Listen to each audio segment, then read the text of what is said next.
That clip lasts longer than a piece of juicy fruit gum. I'm Austin. I'm Cloud. And I'm Brittany. This is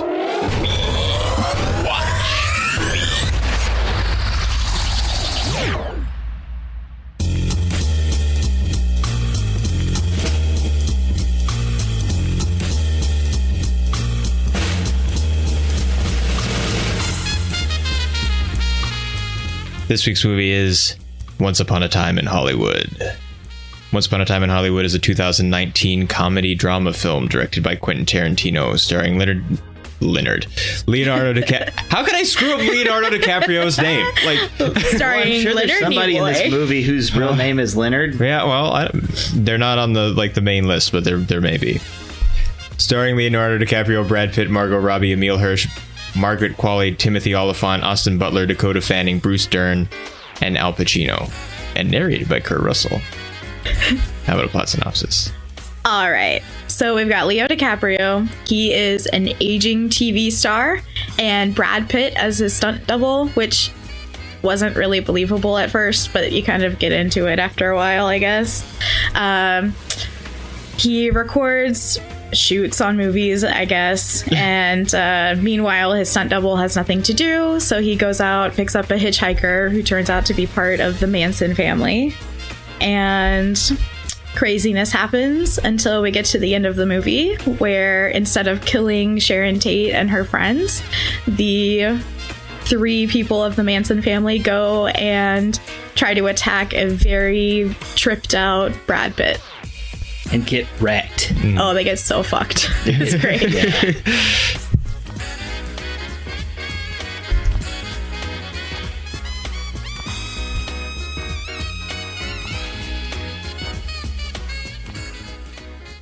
So, in general writing about all of the Manson stuff, is family always in quotation marks the way that it is in the credits for this, or do people just say the Manson family as if it's a thing? No, it's always capitalized, but it's not normally in quotes, I don't think.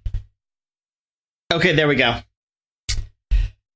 Sorry. I was making a list of all of the Quentin Tarantino movies because there's 9 of them, and I have them in order of the release, and then I went through and I was putting them in a rough order of my favorite to least favorite.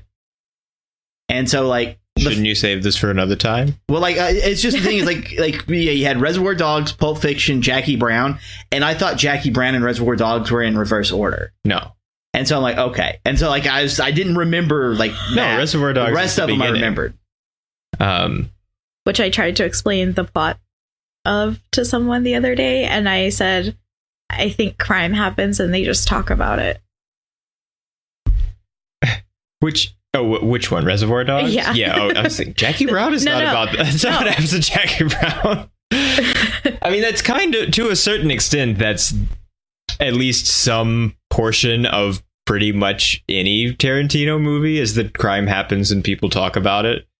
But it's in the case of Reservoir Dogs, it's entire movie is that. So not really in this case, I guess. Other than being post shot, it is, and then going yeah, I guess so. Shot. Even in this one, that crime happens, and then Leo talks to Sharon Tate and Jay. What's his name? Yeah, Sebring. Yeah, I think so. Mm-hmm. So, opening this with the newsreel promotional thing, that is done in such a way that it's obviously constructed and fake, because you couldn't, because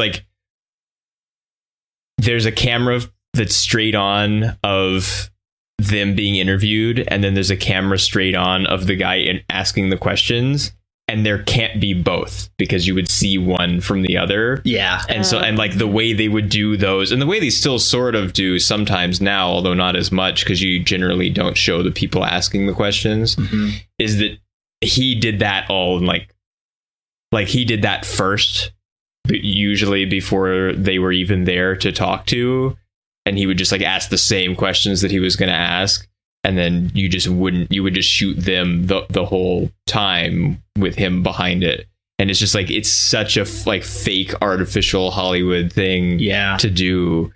And you don't really think about it, I guess, unless you know how to shoot an interview, but like, because it's not over the shoulder or anything, and you can't see the other cameras, and they wouldn't have used more than one camera because it would have been probably a film camera, since they're like out on a location like that, and large and expensive. They wouldn't, because that's still in the 50s when he's on TV, so I don't think they would have dragged a TV camera out there to the Western backlot to do this interview, unless it was being live, which it was not being done live. So carry his load. Yeah. Tell me about being you. That you see that guy? He's my stunt double. He carries my load. Ha ha ha ha! Ha! He said carries a load.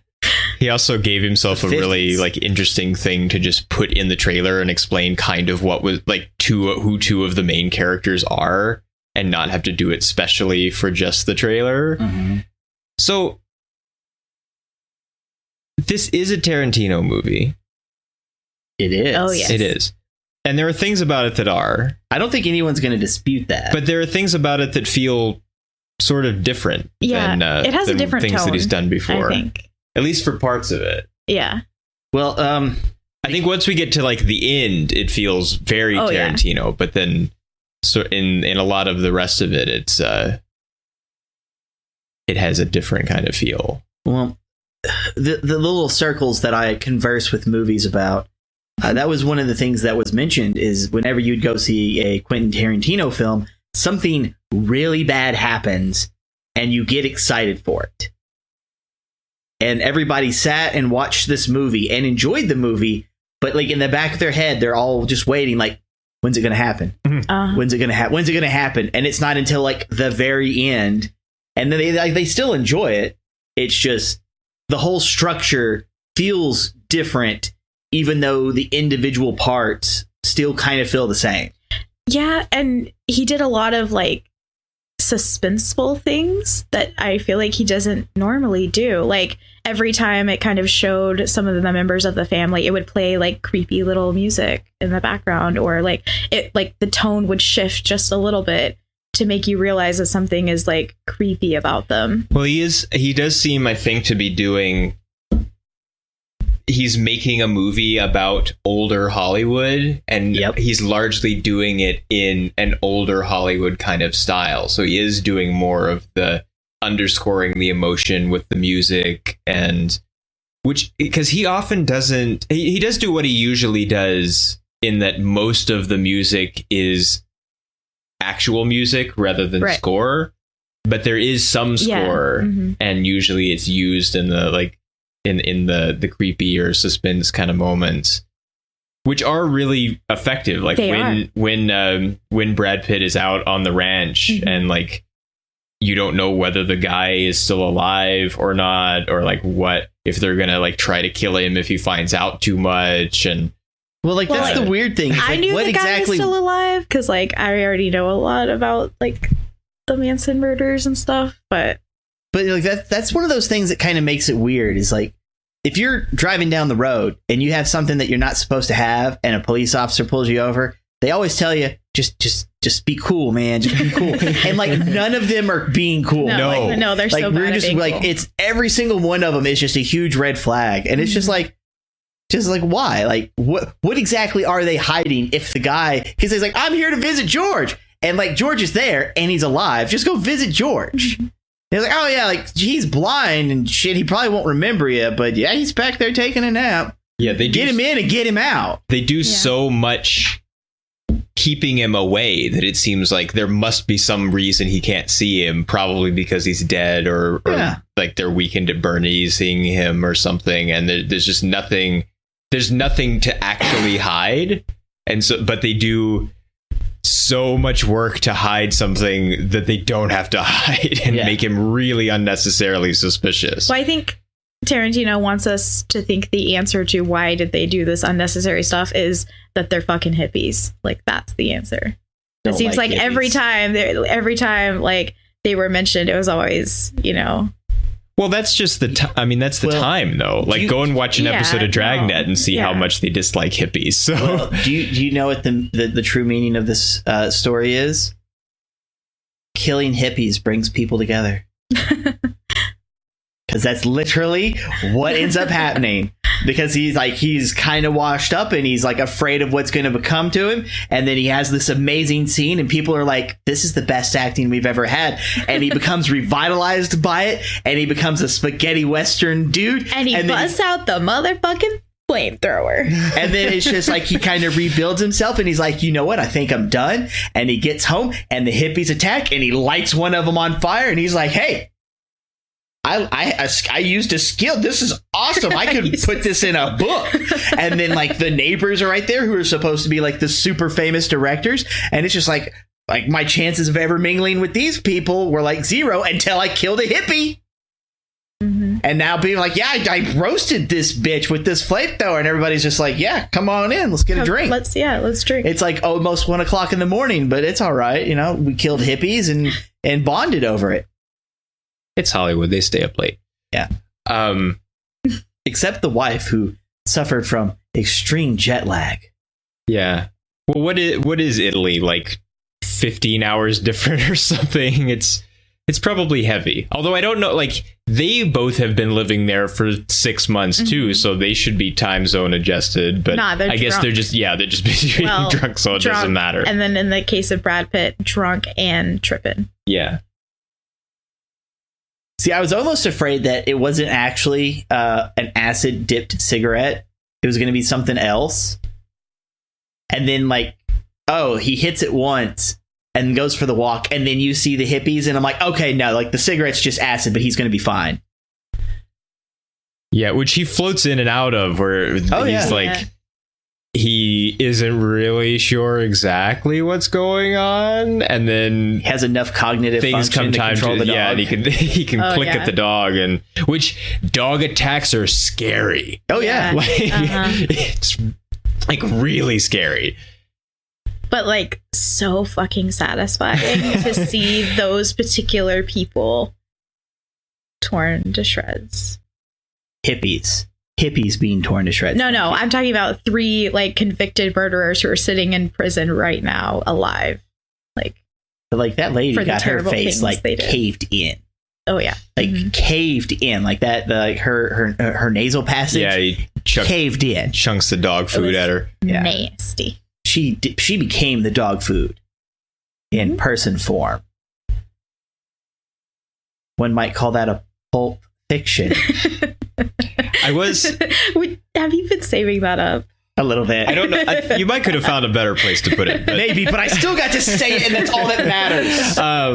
There is a there was a moment of suspense that maybe was just me, but when we see him at home in his trailer with his dog, and he's like making macaroni and keeps adding more dog, because like he puts 1 can of dog food in the dog bowl, and then he goes about cooking. No, the dog whines. The dog whines, then he puts the other can in after the dog comes. But like he got 2 out to start with, and I was so worried that he was gonna like add one of them to the macaroni, just like the whole scene until he finally. But then at the end, it pays off because he does try it. Yeah, a setup that pays off. Lots of things pay off that, though. Tarantino doesn't leave a gun on the mantelpiece. Like we've talked frequently about how frustrating the not following of the Chekhov's gun axiom in things generally is, and it's just like he doesn't fall subject to that. But you don't see most of the time. You don't notice the gun on the mantelpiece. It's just like once something comes back, then you're like, oh wait, that was like an hour and a half ago. He laid that there for us to remember, and he does that with the flamethrower too. Well, see, with the flamethrower, we don't see him actually keep it. We only get to see him train with it, but we know that he had it and that he practiced with it a lot, and that it wasn't Brad Pitt that used it in the scene, and so like we can believe that when he comes out with it that he knows what he's doing, and that it wasn't that it shouldn't be Cliff that has it. Now, Cliff had a pistol in his trailer. Yeah. I almost expected him to like shoot one of the hippies. I guess he didn't bring it from Italy, and I don't think he's been home. So like he went to the kennel and got the dog back, but they don't show him going home, and then they've just been out at the Mexican restaurant all night. Getting Super Smash Bros. Not enough, though, because they come home and continue to drink, or at least he does. They got home and continued to drink, but after starting to walk the dog and then have a little portable radio thing so he can lay out in the pool. Yeah. Because he's too drunk to fall That's asleep. weird to me that he just went out to the pool to listen to music drunk by himself, which like that's a fine thing to do. Don't get me wrong, like that sounds fine, but that's what I'm saying. Yeah, your friend comes over specifically to hang out, like the last time you guys are gonna hang out ever because you just got married. So like, why is he ignored? Like, why is he in the pool by himself with headphones on? I don't know. He's really drunk and he's drunk and not making he's not making decisions really. He's just like, this seems all right. I'll just put my headphones on. That'll be fine. I need to see if I can find that post because I follow the official Bruce Lee, whatever you want to call it, and they were not happy with the way that Bruce Lee was portrayed in the movie. Really? Yeah. And I'm like, okay. I mean, I don't have really an attachment to Bruce Lee, but and I thought it was fine, but maybe I just don't know. Well, like I can understand where they're coming from, but it's like a mixed bag. Because whenever you're watching this movie, you have to keep in mind that it is from the perspective of these people in Hollywood in the 50s, 60s. And when Bruce Lee came to the States to do the Hollywood stuff, he wasn't exactly liked. And Bruce Lee had a very specific personality. And I think that in a way they did kind of show the personality, but they changed it in such a way to make it look like how all of these people viewed him, regardless of what he did or, didn't do. And then, of course, you had like the little fight scene, and which we see through Cliff's remembering of it. So it doesn't even mean it's necessarily accurate. I don't think it actually happened. I think it was him. He's up on the roof and he's working on the antenna. And he repeats to himself what Rick had told him, which was that the gaffer is friends with whoever, and so like you're not going to get hired. And he repeats it to himself, or he hears Rick saying it in his head, and then it goes into that. This. And if you know, like Leo's wearing a different shirt, like he's not wearing the mustard yellow shirt that he was when he dropped him off. He's in a tuxedo, which the movie that he's actually filming. It's a different time, though. Is it? Yeah, he's remembering the whatever years ago when they worked with that guy the last time, and the reason, because then when we come out of it and he kind of cocks his head and says fair enough, so it's like I took that as him remembering the reason why I didn't take it as remembering. I just took it as him like thinking about this would happen if I went. I don't think so, because he's in a Western right now, and he's not. He's in some kind of spy something, I guess, in the memory. Your thing. I took it as a memory. Sense. Yeah, your thing makes regardless, he threw Bruce Lee into a car door. He did, and smashed that car door in, and Bruce Lee just stood up like it was nothing. Mm-hmm. So, regardless, they made him look like a beast. Yeah. Even though, like, it was meant to make Brad Pitt look good. Do you think he really would have said something like I can take Muhammad Ali in a fight? I think he would. Yeah. He'd probably break his legs. There was all of he did a lot of big talking, and there was like the whole. I'm just not familiar, so like things that he couldn't prove or things that he never actually like authenticated, like the 1-inch punch, and just big he talking did that. things. Like, okay, so the thing, I'm a Bruce Lee fan, but I got reasons behind it. Yeah. Okay, so one of the things is he was kind of a prick, but he had to be a prick because it's like white Hollywood. Right. Like, you're not going to do anything. Where the was like he had to push himself, and he was essentially, like I said, a prick, and that's how he got stuff done, and that's why like the movies that were made roughly through him in Hollywood even existed. But But at the same time, like there's footage of him trying to do like the punches for the Green Hornet when he played Kato. Yeah. And it's just like you can't see his hands move because the film couldn't register it. And so it's like, oh, like this and this and this and this and this. And then like you have like him actually demonstrating doing like that shoulder thing, which is supposed to be the 1 inch, even though it's like really 3. And it's just like all kinds of crazy shit. But, you know, like that's how you had to have kung fu. So it would be interesting to the American public. Whoa. Yeah. Whoa. So, yeah, like there is a lot of big talk that had to be done just so it would exist here. And so I'm not going to fault them. Because that's but people didn't like it. Yeah. Green Hornet is like mid 60s, right? I think so. I think so. And the martial arts film thing didn't really hit in the US until the 70s. So. Yeah.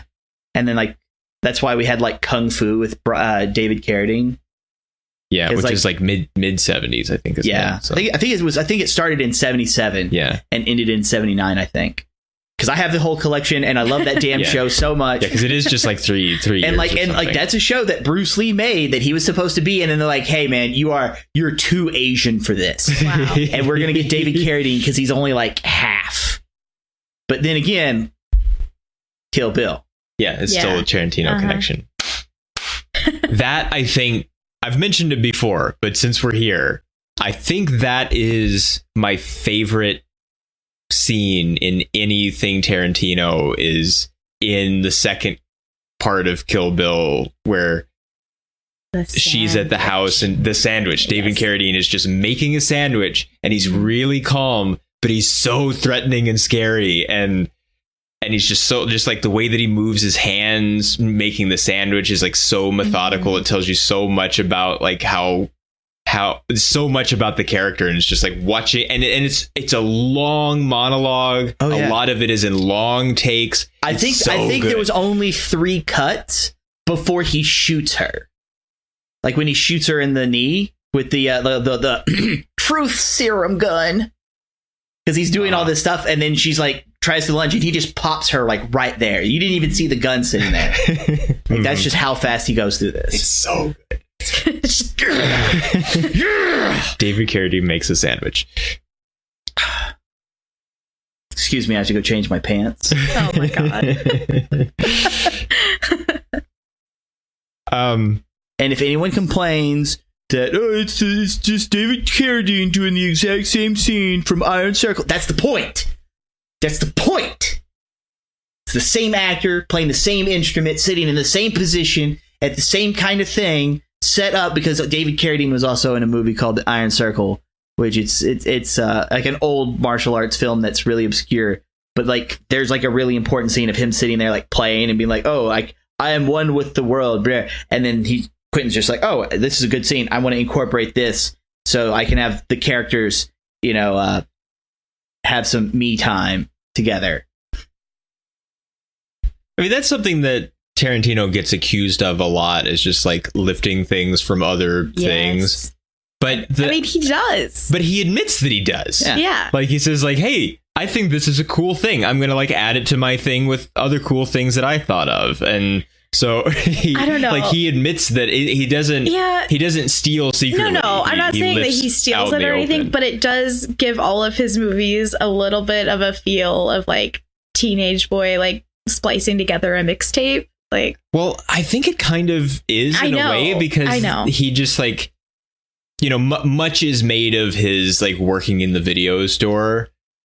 I'm not sure if as much should be made of it, although it is important in his history. But there is just it is. You're not surprised when you hear that after seeing some of his films. Well, it's like when he goes, oh yeah, I loved watching like the Shaw Brothers. You know, it's just like, oh, well, that explains why I understand a lot of this stuff that people don't seem to catch on about, is because no one watches Chinese movies. So it's like, yeah, like who here knows at least 2 Shaw Brothers films? I feel like I should just from knowing you for I don't know like any 8 years, but I don't even know. I don't get the reference. I don't know. Good ones. If you want to watch some Hong Kong cinema, The Five Deadly Venoms, and then My Young Auntie. If you don't enjoy either one of them, I apologize. They're great though. But those are like Shaw Brother movies. It's just like, we know who the Warner Brother thing is. You're like, hey, this is Hong Kong. We're gonna make some movies too. Hey, this is gonna be crazy. Screw mainland China. This is a Hong Kong cinema. China. Yeah. Those are great. They are.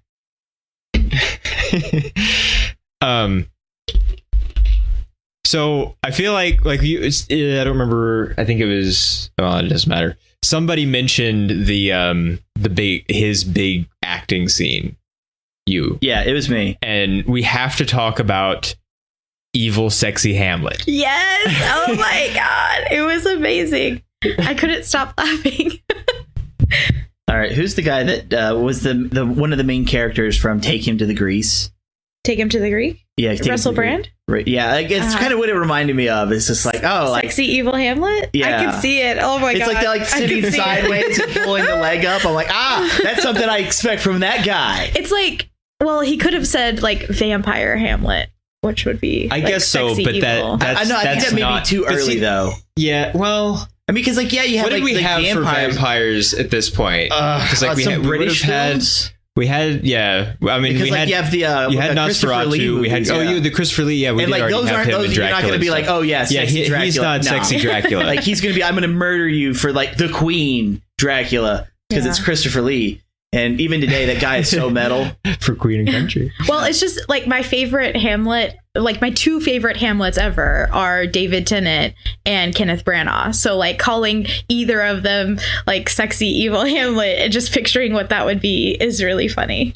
And so when he said it, I just couldn't stop laughing.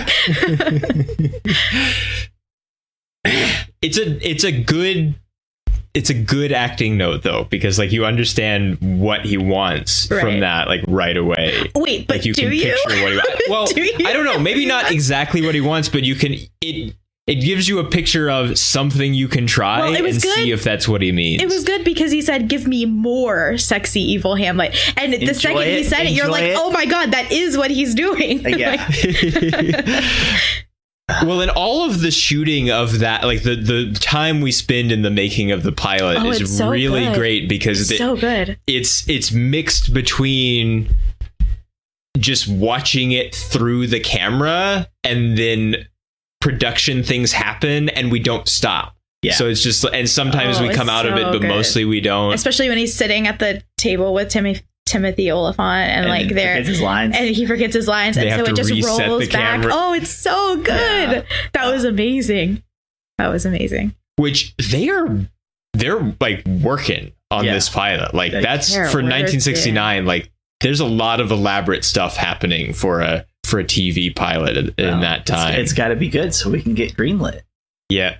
The next episode is probably going to look garbage. Like he talks about how he gets so much work during pilot season. So is that implying that every pilot is casting him as the heavy, like in every single one? Yeah, and most of them don't go to series. Right.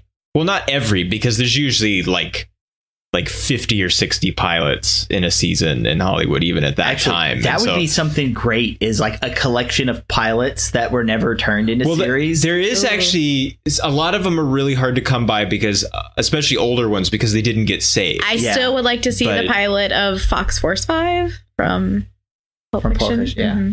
Quentin,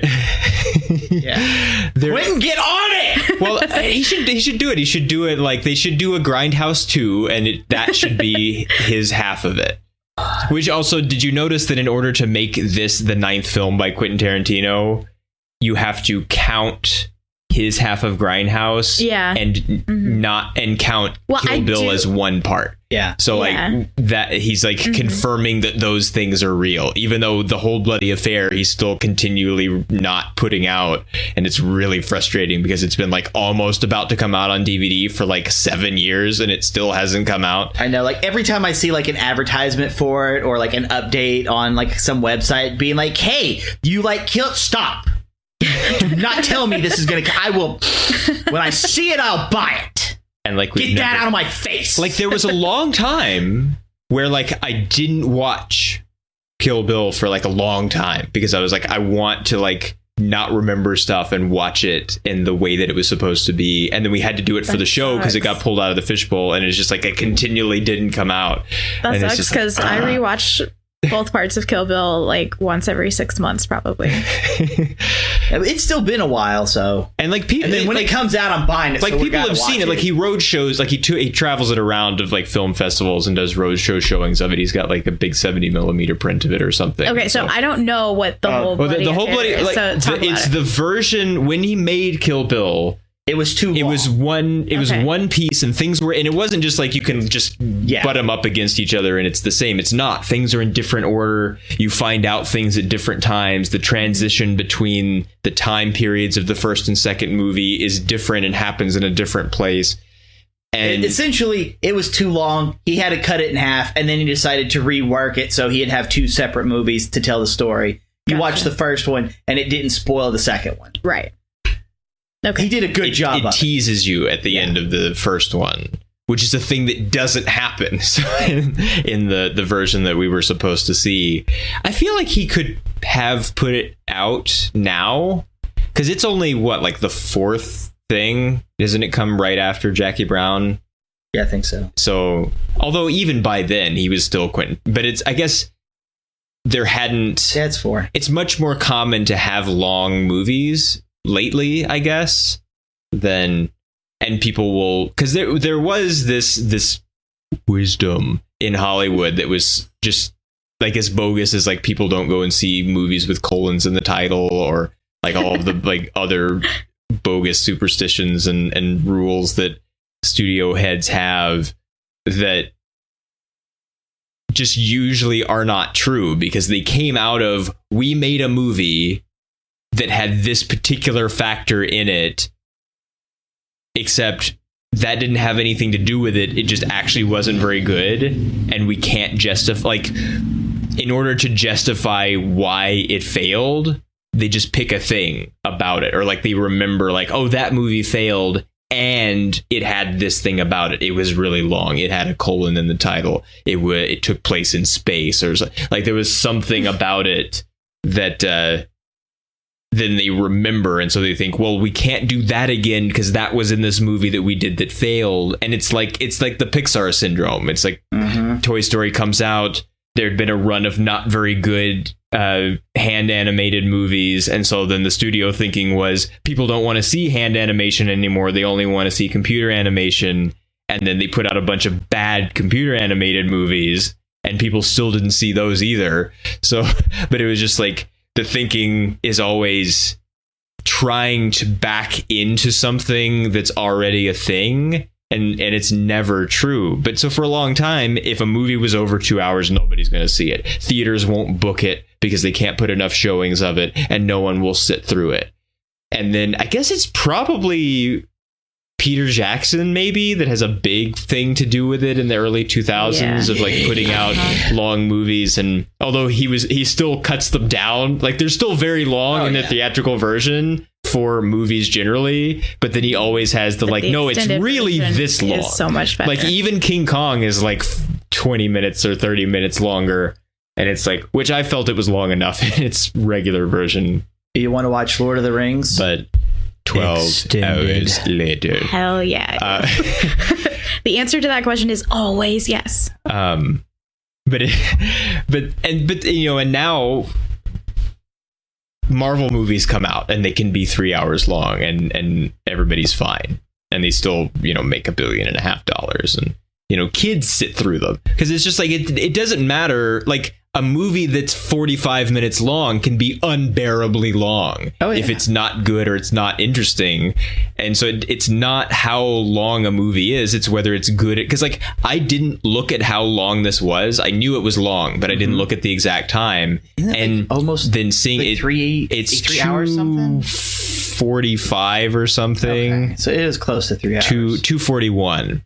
And so it's Yeah, it's well over 2 hours. But like as watching it, I know there was people who were talking about it. It felt like it was too long in certain parts. I didn't think so. I had no idea how much time had passed when it was over. 1 second. Let me. No, people. Let us disagree with you. No, I'm saying people said that they felt it was too long in certain parts, and so that was something I kept in mind. And I can understand where they came from because there were a lot of scenes where it's like watching Brad dicks. Yeah.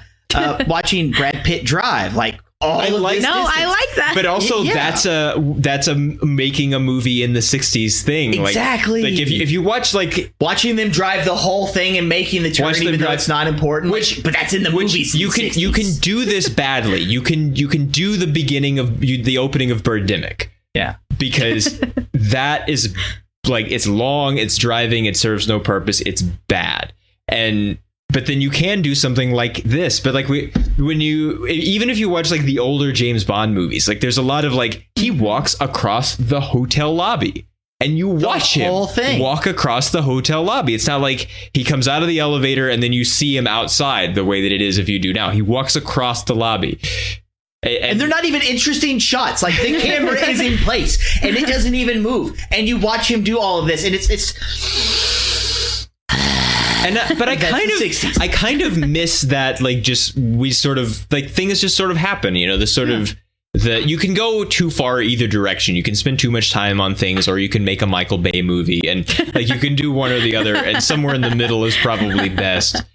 But there's I just it hasn't come out yet, but in a couple of weeks, 2-3 weeks, there'll be an episode of Dirty Harry Minute that I guest on. And the minute that I happened to be on is a minute where almost all of it is the camera pans across the sky and then across the flags outside City Hall, comes down, shows City Hall, cuts to an angle from high up. Harry pulls his car into a parking space, gets out of the car, and walks up the steps into City Hall. And that's a minute of the film. And that's what, and you see all of this happen, and I make the James Bond comparison there too, but it's and that's 71, and so we're still there. It's only 2-3 years away from when this movie takes place, and so you just there is a lot of getting from place to place, a lot of traveling, a lot of people doing mundane things, and but also this movie is almost 3 hours long. Because you have those moments. But if you take a typical movie from the 60s or the 70s, that's usually not true. Even Dirty Harry is 78 minutes long or something. It's not a super long movie. And then, or not 7, it can't be 78 minutes long. That's an hour and 18 minutes. It's longer than that. Maybe it's an hour 38. Hour 38, hour 40. It's under 2 hours, well under 2 hours. And so then but you still have those passage of time things or people doing things, and then you still have a normal length movie. And so somehow now, when you have those things, the movie ends up being 3 hours long. But I don't mind that. Also, is Leo only in really long movies now? Because Wolf of Wall Street is really long. The Revenant is pretty long.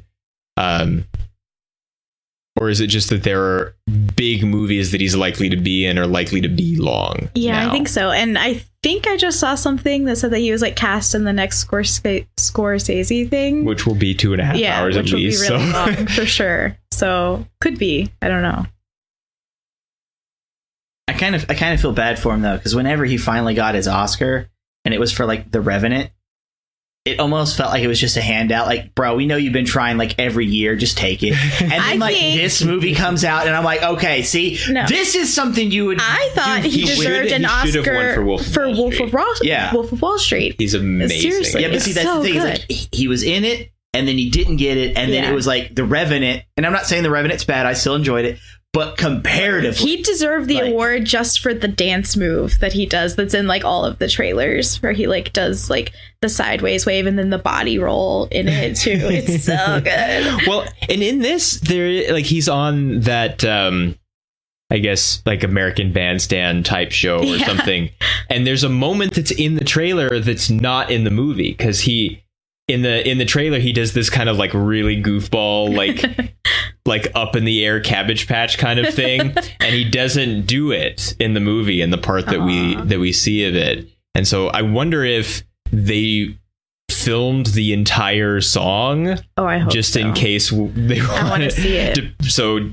So Tarantino had options. I mean, I don't know, because that's really indulgent, and like I bashed on American Hustle for all kinds of reasons. Oh, I didn't like that. And I used her cleaning angrily to what even song is it? I can't even think of it. Do you remember? I don't remember like half of the stuff. No, I don't remember. It's important. So long. I saw it one time and never. Oh no, it's Live and Let Die. And they shot the entire thing of her just like angrily cleaning however she wanted to the song, and it's on the DVD. And just the idea that you would ever need more than just a moment of that, the way that it's used in the story, is so self-indulgent and arrogant that it's like it's an encapsulation of the attitude of the people making that movie. Okay, I'm not saying this as a bad thing, but Tarantino is pretty self-indulgent. Well, yeah, he is, so but it wouldn't be out of left field for him to just go ahead and record the whole song and then release it later. It could happen. Yeah, I mean, probably already has. So we'll just take another 20 years to see it. The whole bloody American Bandstand episode. So Al Pacino gets an Al Pacino because he's only in it for probably 5 minutes total. With the beginning and the I end. Would say... Oh, not even 5. Ooh, wait. I don't think... You come back to him a couple of times. Total. So? Because the thing is, like, all the dinner scene is pretty long. Yeah. And then he's in it for another minute or two at the end. Yeah, because it's like we get to see him like for a tiny bit, and then we get the dinner scene, and then we get to like he's sitting at the table and he's on the phone like, I just watched. And like it took me a moment to realize that's who he was.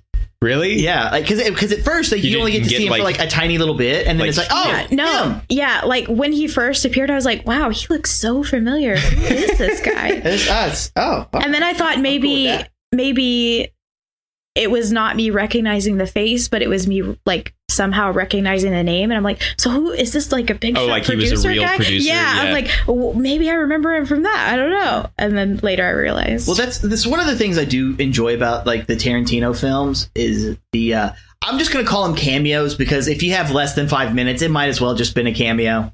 Yeah, I don't know what the definition is. And it's just like, I'm going to pull all these people that you like, and they're only going to be there for like less than a spit. like just the previous recording that we put out for us taking too long. We talked about Michael Madsen. Yeah. And he's in it. Yeah. And he's only in it for like, he's only in it for a hair in the black and white in a black and white scene whenever it's like, oh, here's like a filming portion, and he just does it, and then he's out, and I'm like, okay, well, it's really good. I like it, and I'm glad he got paid, and I wanted more.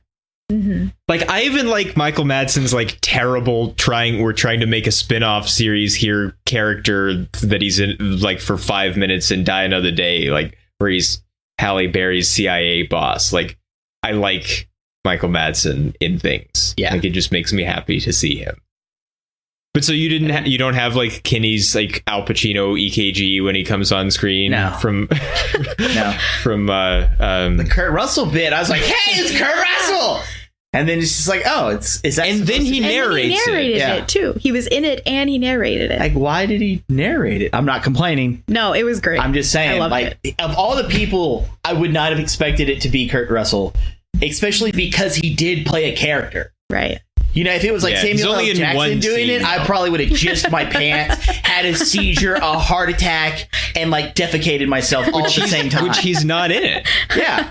It's I guess he must have been busy doing Marvel things or something. But because he's in Oh, Spider-Man: Far From Home. Well, he's in. That was already done. He's in Spider-Man. He's in Endgame. He's in Captain Marvel. So I don't know. And I don't know when the filming happened. So he could have been really busy. Well, like, okay, so it's he not was so also much, in Glass. Yeah. Also, so he's been in a lot of things lately. Yeah, but it's one of these. Depending on the movie itself, and then how much post is required. Mm-hmm. Like a lot of stuff will get filmed, and it might only take like 6 to 8, maybe 12 months to actually film everything. You forgot the unicorn store. Yeah, the unicorn. He's in the unicorn store. Awesome. Photography. Oh, okay. Yeah. He has unicorns, and he gives Brie Larson a unicorn. Yeah. June 18th to November 1st of last year is the filming. So it's like they'll have like so much actual filming, and then they'll be in post. And normally, because of post, that's when they add all like the extra stuff. So whenever you have something that's very CG heavy, it'll have like a longer period just afterwards, compared to something like this, which I'm sure had no CG in it. And if it did, it was probably just touch up. 100% it had all kinds of CG because because Hollywood doesn't look like that anymore. I'm talking about like touch up stuff, not like, oh, we have to have this entire scene be nothing but CG because these people are dead. Yeah. They're not. I'm not talking about Marvel's level of like, oh, this is nothing but a green screen and somebody actually had to create this. Yeah, which like touch up, I totally expect. You can't seem to get away from it. No, well, yeah, doing anything, period. Although I feel like it being Tarantino, he's probably like, get somebody to make that neon sign so I can put it in front of a camera. Yeah. And so like, that's why I'm like, it's probably only touch up. But which they do a very good job of really recreating that particular time. And it made me want to go to the Mexican restaurant. It did, yeah. I want to go to the Mexican restaurant. I want to go to that like the old sign Taco Bell. Like I want to go to all these places. I loved the old sign Taco Bell. Open up the pantry and it's just old label stuff. I want to go to the Cinerama Dome, which I still want to go to the Cinerama Dome because it's still there, but I want to go to it then when it was the Cinerama Dome. The Cinerama Dome. That sounded terrible. No. So this is a little sad. Burt Reynolds was supposed to play George Spahn, the guy that owns the ranch, but he died before they could shoot. So we got Bruce Dern instead. It's not as sad as that we could have had Gene Wilder in Ready Player One. Like that is so much worse. But it's still kind of sad. There are a lot of things about this that feel kind of Wolf of Wall Street like. Also, there's the like putting people's names up like on them so you understand who they are, and narration that goes in and out, having a moment be mentioned and then flashing back to the moment and then coming back to real time. It reminds me kind of I think The Big Short was after Wolf of Wall Street, but it does the same kind of thing a lot, and I like it. Good too. Yeah, I like it. It's so good. Well, do you know, we were talking earlier about it being like tonally different kind of from most Tarantino movies. We saw it with Megan, and she said that she forgot it was a Tarantino movie, and then she kept thinking, why are all these feet? Like, why are these dirty feet everywhere? And then like later she realized it was Tarantino. She's like, oh, makes sense. Should have known. Which this has got to be the most. Right? Oh, it's 1000% the most. I do kind of wonder if at this point, like, is he just doing it because people expect it, or is it just really like he can't control himself? It's probably both. Like, it's probably both. He's like, no, this is sexy, but also, I can laugh at myself too. Like, I mean, having a lot of hippies around it makes it easy to justify, I guess, but more than some other movies. Did TCL buy the Chinese theater? Oh yeah, years ago. It's been the TCL Chinese since at least since we were in college, maybe before. I had no idea. What's TCL? It's a It's a Chinese electronics company. Oh, they made Jason's Yeah, they make TV. TVs, yeah. His smart TV. If you have seen a movie that is going to expect to perform in China, all of the TVs will be TCL when you see them. If it's not a movie that's distributed by Sony. What movie was it that got hit really hard? The people were just like, it's so Chinese. I can't remember what it was. Pacific Rim. I don't know. A lot of them? No, but that's not. It's like you expect Pacific Rim to be like that. That's fine. But I can't remember what it was. But also, like critics were like, this movie sucks because there's so much China all over it. I didn't see the Meg though, so it can't be that. It's before that. It's a year before that. Okay, so the first one that came to mind was Transformers. Like Transformers 4. That could be. I think it was 4. Aren't there enough reasons to dislike Transformers 4 that you don't have to worry about the Chinese pandering, though? No, like I can understand making a movie and then having like a United States Western kind of edit and then like a China edit. I can totally understand that, and I would like to see some of those. But I mean, I think that happens because they have to cut out supernatural stuff. No, I'm not even talking about that. I'm talking about like an actual like. I want to see what it is that they watch, because obviously, like, there's so much money in it. I want to see that version. But I mean, like, Transformers 4 was like, you could see like there was this line they drew, and then it was just like, oh, this is 100% Chinese pandering to the point that it made me nauseous. And I'm like, all right, like I can tolerate some shit, but even this hurts. I mean, you expect to see branding all over a Michael Bay picture. Like we have a jingle for it, which we don't get to use very much because we don't do Michael Bay films. Awesome. Well, actually, generally, it's not on Michael Bay films. It's on other movies because it's product placement. It's about it's like other people do this in an egregious manner also. So you can't just blame Michael Bay for being the one that puts brands everywhere. Absolutely not. Well, speaking of brands, did you guys like the Red Apple cigarette? Yes, promo? It's like it's the first like acknowledgement of like this is a thing that exists in the Tarantino verse. And I love that he said it tasted like shit. Yeah, that was great. Yeah, don't smoke, kids. Smoking's bad. Also, don't bite your cigarettes. Yeah, because it's like it's a bad because it's like. Take a bite of Red Apple and it's like don't bite your like don't. Although I did just I don't remember what I was listening to. They're filterless, but more taste, less drag. But there used to be these cigarettes where they were regular like you could smoke them as regular cigarettes, but they had like a menthol like little like cyanide pill in them, and you could like bite down on it. Like it was at the base of the filter, and you could bite down on it and it would spread the menthol out, and now you have a menthol cigarette. That sounds disgusting. And like how much you like squished it around, you could make it more or less mentholy.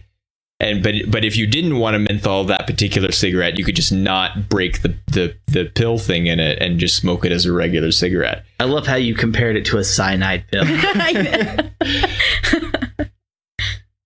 Cyanide dip cigarette. Yes.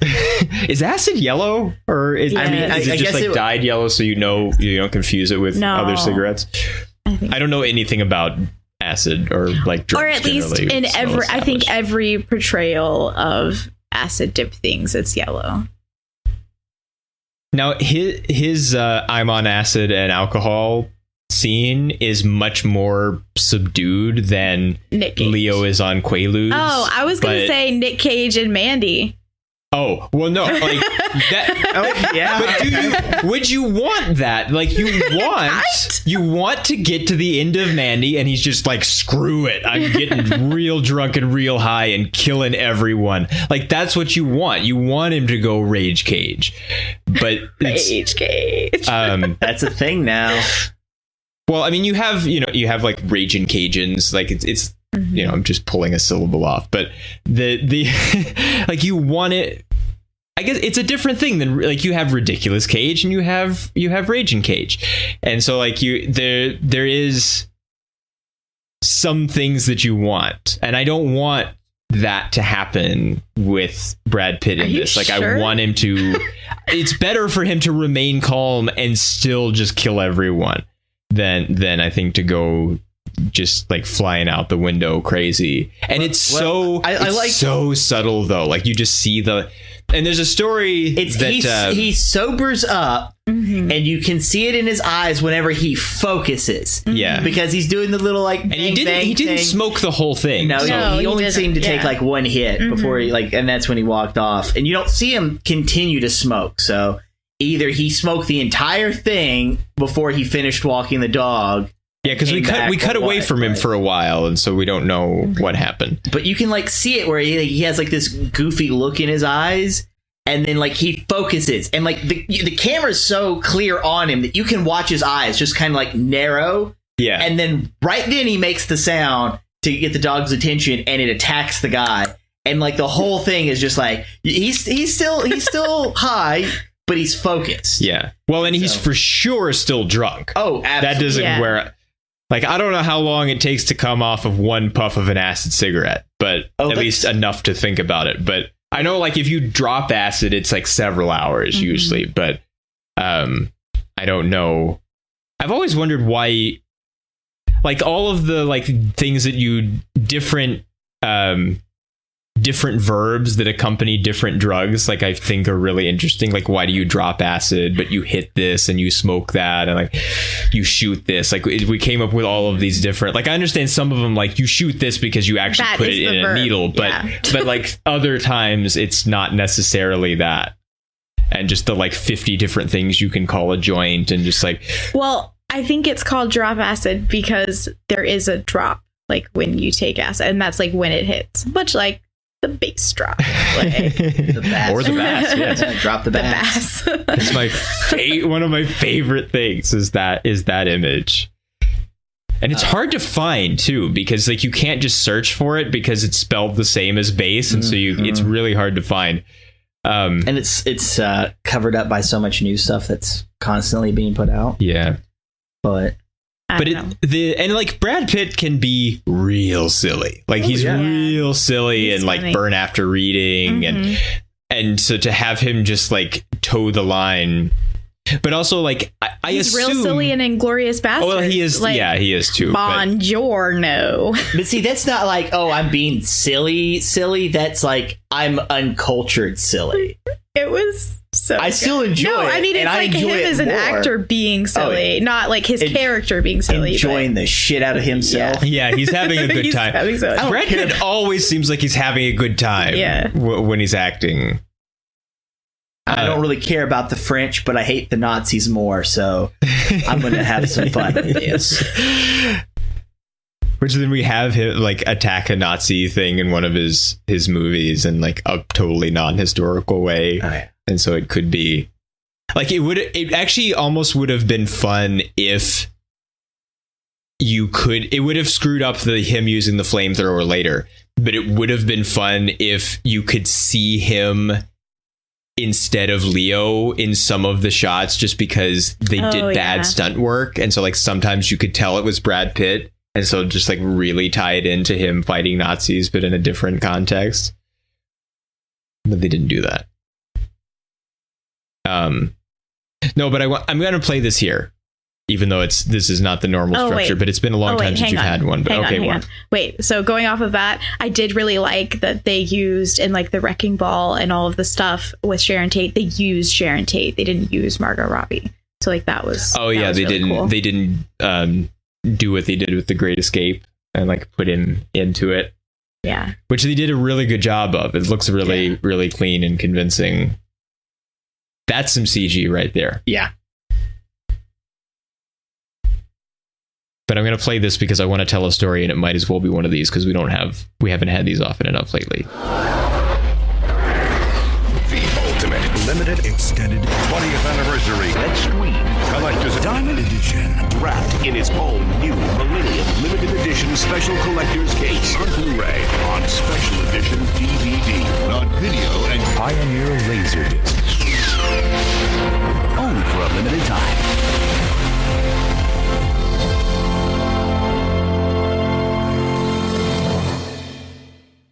That clip lasts longer than a piece of juicy fruit gum. We also have to update it to include the 4K because that's a new format. But has there been? Is it spoken in any commercials? I'm because not sure because yet. there were other ones I wanted to use because they exist as editions of things, but I couldn't find. But they like did it in text on the screen when they had the commercials for them or something. So like it's hard to get spoken trailers anymore because they don't really do the narration. But so if you get I think it's on one of the earlier DVD versions, but I can't remember the name of it. But if you get I think it's the 40th anniversary edition of Easy Rider, there is a documentary on it about the making of it, and there's a lot of great stuff in it, and it's an important movie. So like finding out how it came to be is important for your film education anyway. It is. But they talk about the scene where Jack Nicholson is sitting around the fire with them, and they give him like he takes a hit off the joint that they're handing around, and then the scene like continues on, and then he has this long moment after, like when it hits him and he really gets high. And you might think, well, Jack Nicholson is a great actor. Like he can make the penny drop behind his eyes the way that I am assuming that Brad Pitt does here. I don't think that he actually smoked acid, but maybe he did. I don't know. But that's not what's happening, because the story that they tell is that they didn't tell him, but I mean, it's 1967. They're making this movie anyway. They're all like, not necessarily hippie types, but like anti-establishment types. They're going off and making this independent movie and trying to stick it to the man in old Hollywood. And it's Peter Fonda. So there was a lot of getting high all the time in the making of the movie, but they act like they were actually smoking, and he didn't know. And so it gets handed around to him, and he takes a hit off of it, and the scene continues on. And then you can watch the movie and see it happen, because it's the take that they used, because it's so good. You can see the penny drop behind his eyes. Like you can see his eyes change, where it starts to kick in, and then he starts to get goofy. And these edibles ain't shit. 30 minutes later, just laying in the floor in the closet. So like sometimes it is real, which is not acting, and I guess you could say is like, I beat the Revenant to death for like making him eat raw fish and all, but they didn't make him; he did it himself. But that's not acting though. No, it's not acting. You're doing the thing, and they film you do it. He didn't know though, so yeah. That's also why he should have won it for something else instead of this. But like sometimes it's a real thing. Oh yeah, he doesn't know. How is he best actor if he didn't do any acting? Like they're actually freezing to death. He's actually eating fish. Like they all actually almost died. Yeah, he didn't. It's more real than like an episode of Bear Grylls. Yeah. So. But so would you have rather that he Leo'd on Ludes in the scene instead? No. But the Leo on Ludes is my favorite part of Wolf of Wall Street. I watched it in the theater, and like right when it came out, and I was with a few friends, and it was a packed theater, and it happens, and I bust out laughing, like loud guffaws, and no one else in the theater is laughing. Yeah, I saw it in a full theater. Everyone, no one could stop laughing. I don't think that they because it seems like a serious movie, so I think that people took it seriously and didn't. Like, I was the only one who laughed during the whole movie, but that scene in particular, people like turned around and looked at me. So this is Scorsese. It's serious business. Scorsese don't think stuff's funny. it's thump so you on the back of funny. the head like It's Bill Engvall's so father funny. in church. But it is funny. Well, then it's not true anyway. I don't know how you could think that's true. Like if you watch Goodfellas, there's lots of tomfoolery and goofballery, and so there's plenty of tomfoolery. There's plenty of funny in Scorsese too. It's not always super dark and serious, although sometimes it is. Now this is only the second time that there's been a Tarantino's sort of playing with things that actually happened. Yeah, but like none of the people are actually real. No, most of them are not. I mean, some of the people are real. Wait, but I have a question. Did he have a cameo in it? Because Yeah. he's had one in every. I didn't see him. Yeah, it was like there was whenever they. God. Usually a lot of times he has a scene. He doesn't and even have a normally, cameo. like He normally, it's speaks really obvious and like you know right away. But I didn't notice it this time. It was at one of like it's at the beginning of the movie. Okay. And I think it was one of the bounty hunter clips. Oh. Where he was one of the cowboys taking Bounty the Law. horses. Bounty Law, yeah, Bounty Law. And he was taking one of the horses. Oh. And I'm trying to remember it wasn't the scene where he shot the brought the dead body back, and he's like, yeah, that's actually the son of somebody you're gonna find out because westerns. I don't remember if that was him or not. Because westerns. What was what movie was I watching where like you walked through while I was watching it and like something was happening and you said like he's gonna come back and he's gonna shoot him if they like do this thing, and then like you left the room and then like a while later you came back and I said it wasn't a movie, it was that TV show.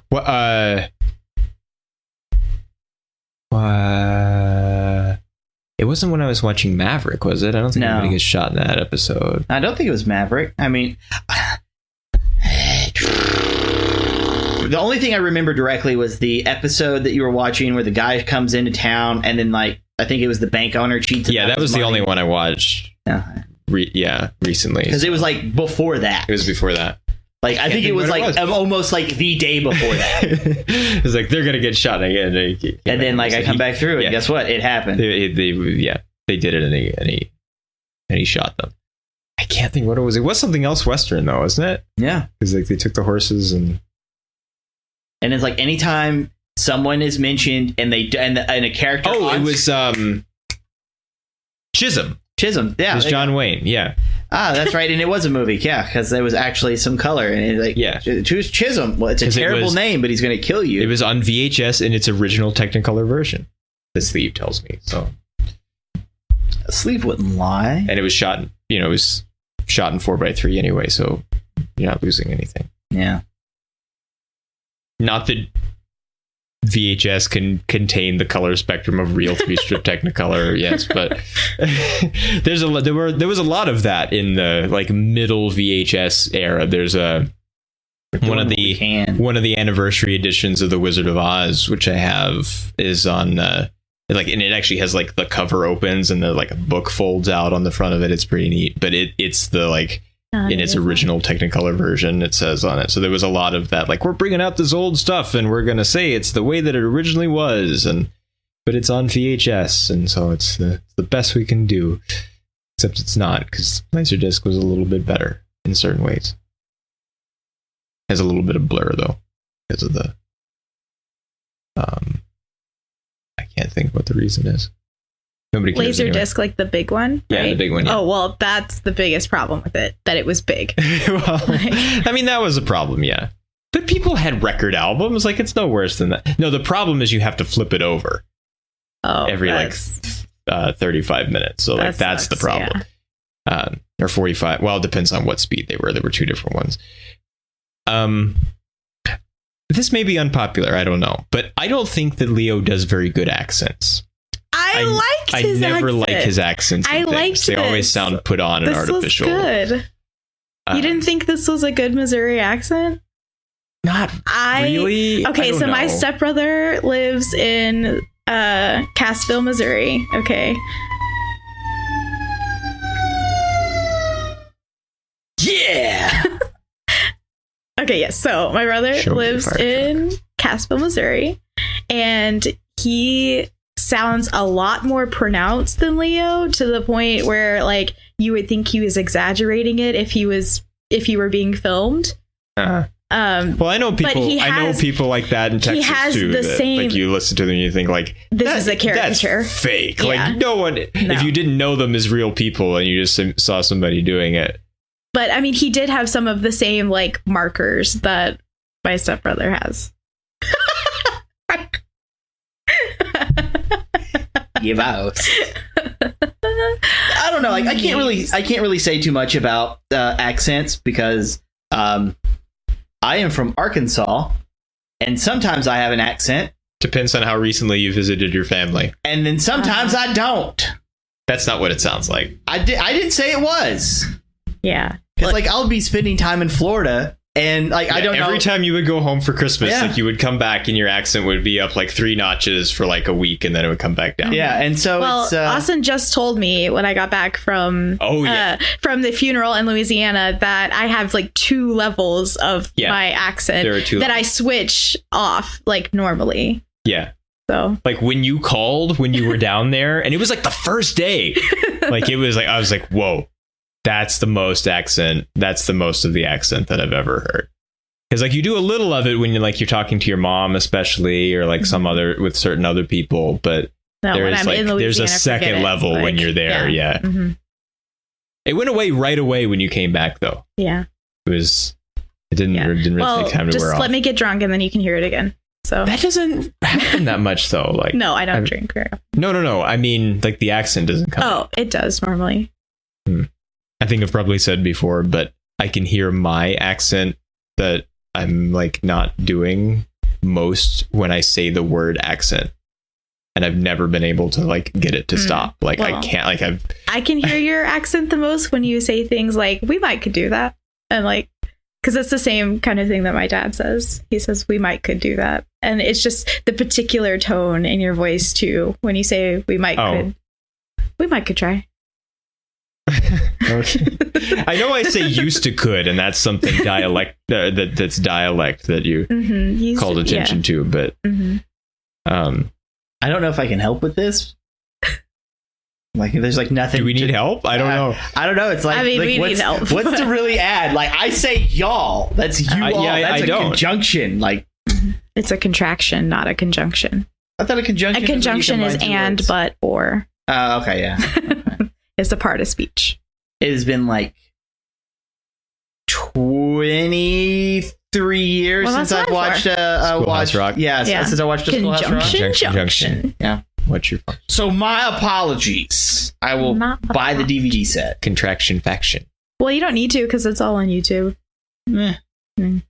Support your local physical media retailer. So this was shot on film. Yay. And I appreciate it much more than I do when like Nolan or somebody does it. When he's just like, I'm not giving this up. But this is like, I'm making a movie from this time. I'm going to use film because it'll give it a particular look. And it doesn't make it better. It just makes it appropriate for the usage. And also, it's Kodak film, not Fuji film. Even if you could still get a hold of some Fuji film, I don't even know if you can. Kodak will still spin up production if you're Tarantino or Nolan or somebody and you say, give me enough film to make this thing. They don't produce it normally, but they keep the equipment around and they can make you some from time to time. It's awfully nice. It's expensive though. But the is that why the coloring was so good? Well, I mean, you can do it with color timing too, but just inherently the difference between Kodak and Fujifilm, their color spectrum is a little bit different when you don't do anything to it. Well, I just Fuji mean tends like to have a little more green. In the movie, the coloring looked really good and like very time appropriate. Yeah, well, you could do that digitally too, but it does have. It's mostly the quality of the grain, which looks different than digital noise, more than it is the color. And there's a little bit of blur and a little bit of softness, like blur meaning motion blur and softness meaning like resolution and focus. That is particular to 35 millimeter film, which is different than 70 millimeter film, or 65, which is what you shoot on. And if you want to see a movie that you may not realize was made as a 65 millimeter movie, go and watch the original Tron. Yeah, because all of it, and it's good. Well, yeah, I was gonna say just watch it. Yeah, just watch it anyway. Don't listen to the people that tell you it's boring. They're boring. They probably are boring because they just want to like look at their phone or something. But they had to shoot it on 65 millimeter because in order to do the backlight compositing for the parts that are in the computer world, you need to print them like big anyway. You have to make them like big as like animation paper in order to put them on the animation stand and on the backlight box and not lose the resolution. But in order to make it not obvious that it was different, they just went ahead and did the whole thing in 65 millimeter. And so all of the stuff in the real world also is. And there are times when it's really obvious that if you know what you're looking at, that it is. When they come into the lab where the laser thing is, and there's all of the like pipes and white, and then every now and then there's a little bit of color, just the particular way that looks, because white is really hard to do on film and get it to look right. You can see the same thing in digital video too. White is really easy to get noise in because it's really hard to resolve because there's nothing there.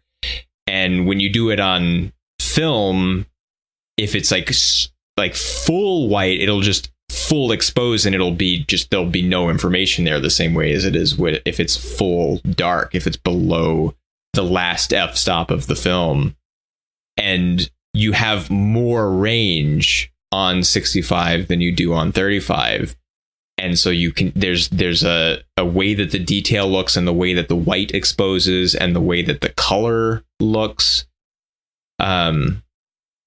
Blue, especially blue and red, on 65 millimeter film, which you get both of because Jeff Bridges is wearing blue jeans and a red shirt.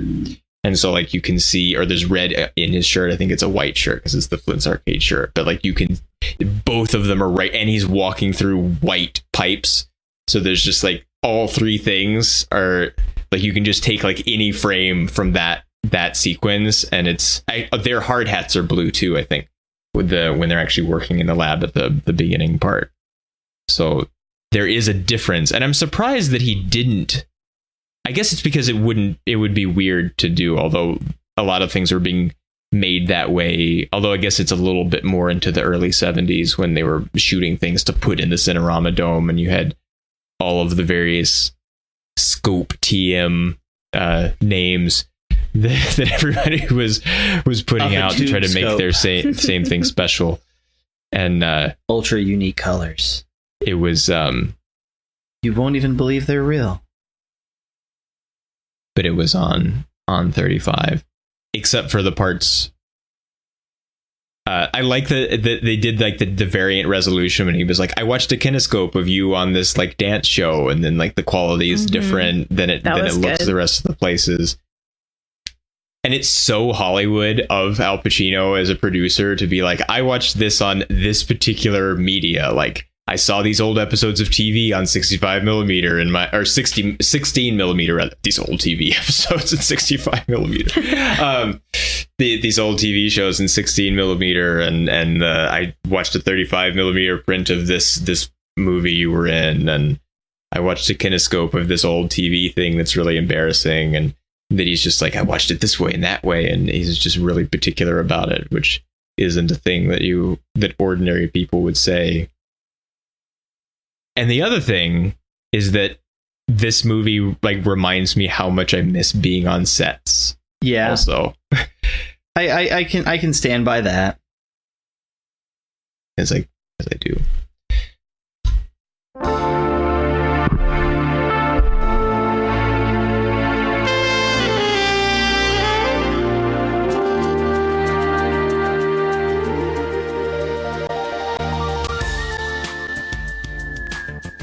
So the LA Times has an article which I have not read, but the headline of which reads, Quentin Tarantino's Once Upon a Time in Hollywood is the year's first. What did it say? No. Nope, not that one. The year's first surefire Oscar Best Picture nominee. But how do we feel about stars? All right, let me go first. 5 stars. Hard 5. All right, while I was watching it, I was so anxious. We didn't really talk about this, but like, because it differs so much from what really happened, like to Sharon Tate and with the murders and everything. So like, I don't know why, but I know that Tarantino never does something that actually happened. You know, when he goes to Germany, like he kills Hitler. He doesn't, he doesn't let it play out the way that it historically did. But because this movie was different in a lot of ways, I was so scared that it was going to happen and it was going to be shown. And so I was so anxious, and like my stomach was kind of churning for a lot of it, because I was like, I don't know how I'm going to handle this. And especially because of the suspense and the lead up surrounding the family and just how creepy they tried to make everything about them. At the time I was like, yeah, I hate this so much. And then the ending happened, and I was like, oh, wow, this is a Quentin Tarantino movie. Totally forgot. This is amazing. So, like, but even while I was upset and, like, anxious about a thing that didn't actually happen, it was still good. And I recognized the really good things about it. So anyway, 5 stars. There's a lot more to say, but go ahead, Bob. It's your turn. I too am going to give it 5, but I'm going to give it a weaker 5. Gross. Sorry, go ahead. It's like there's nothing directly wrong with it, but when I watch a Quentin Tarantino film, I almost feel like there's a different standard. And of the 9, this one only ranks 6th place for me. What? I still really enjoy this movie, but that just means that there's like 5 that he's made that I feel are still way better than this one. All right, give them to me. Are you counting Kill Bill as 2 or 1? 1. Okay, give them to me. We'll get to that after the stars. I need to know how this could possibly be 6. We'll get to that. All right. Now I do kind of feel like it's chalked up to a change in his storytelling. Mm-hmm. But even though there is a change compared to his normal output, it's still really good. So it does almost immediately get a 5 stars for the story, the acting, the quality, just everything that you would want from a good movie being put there, and then it earning the title of being called a good movie. But I had to tone it down just a tiny little bit, because I'm just sitting here like, Quentin, Jesus Christ, man. With the feet?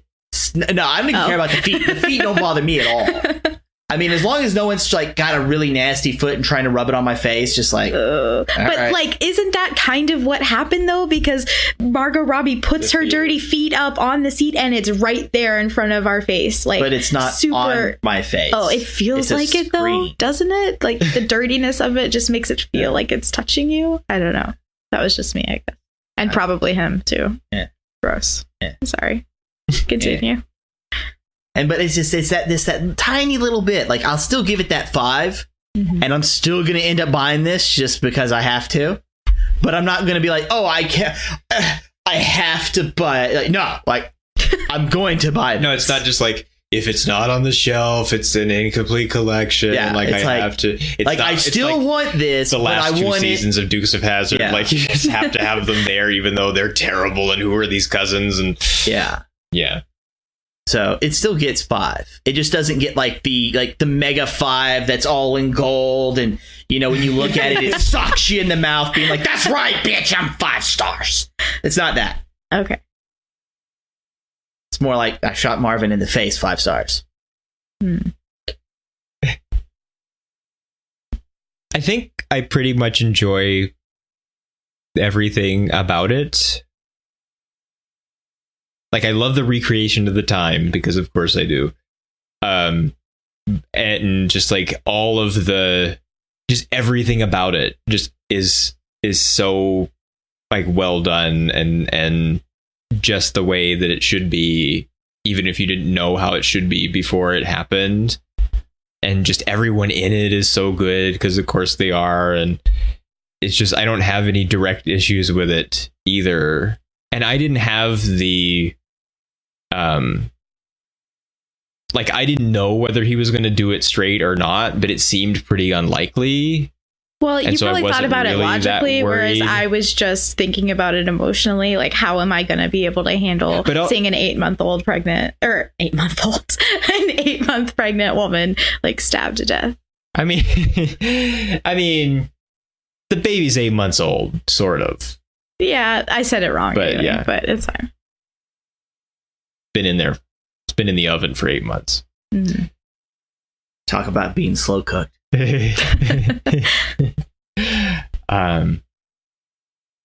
Babies aren't buns, though. Never understood that part of it. Got a bun in the oven. Yeah, it's like babies aren't made of bread. Babies are made of meat and stuff. Like, why don't you have like a roast in the oven or something? But so I'm gonna say 5 also, and like I have the Tarantino shelf, so it'll have to be on there. But it's not just because of that either. I hope the packaging of it is nice. Yeah, me too.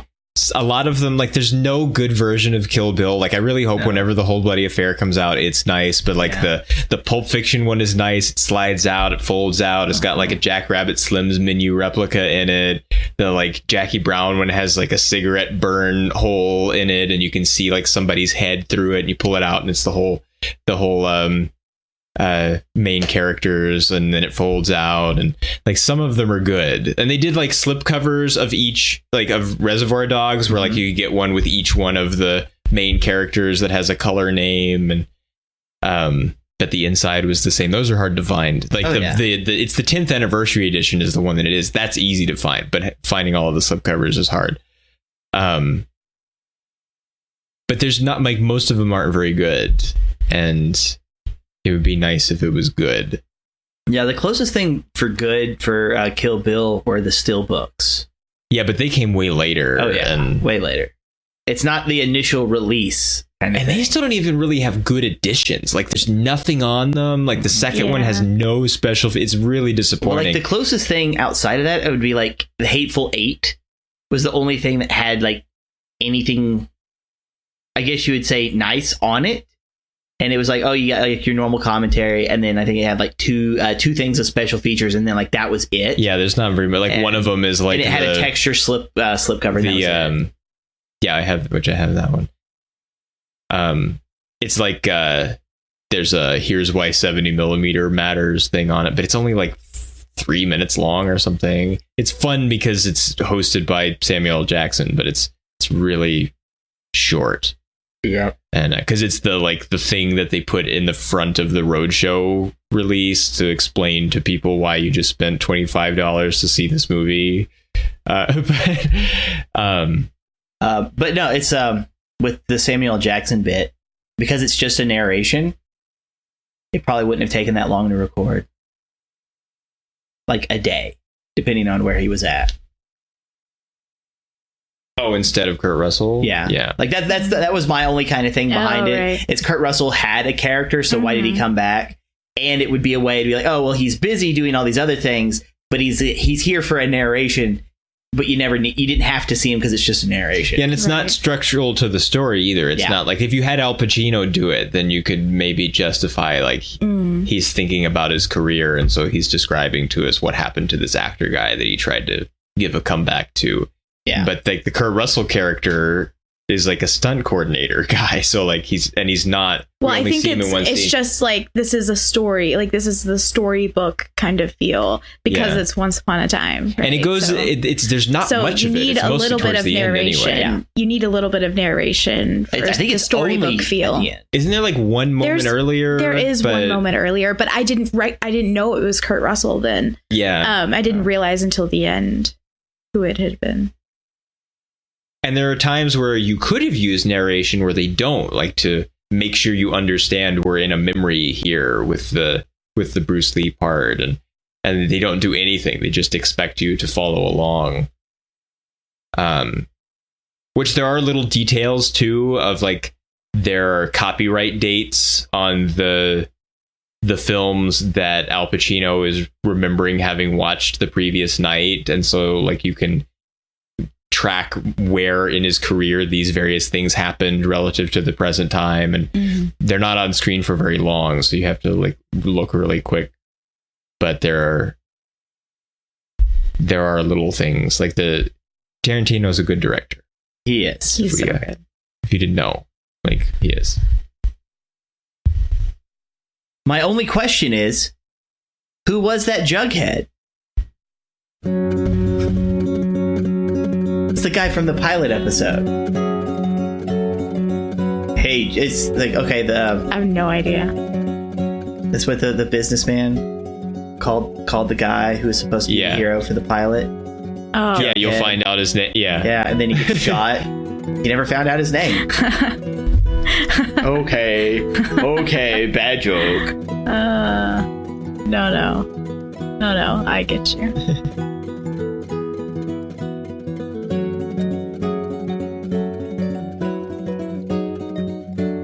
Nope, I'm not gonna make a "we close the book" joke. That's all we have to say about Once Upon a Time in Hollywood. We'll see you next time. Later.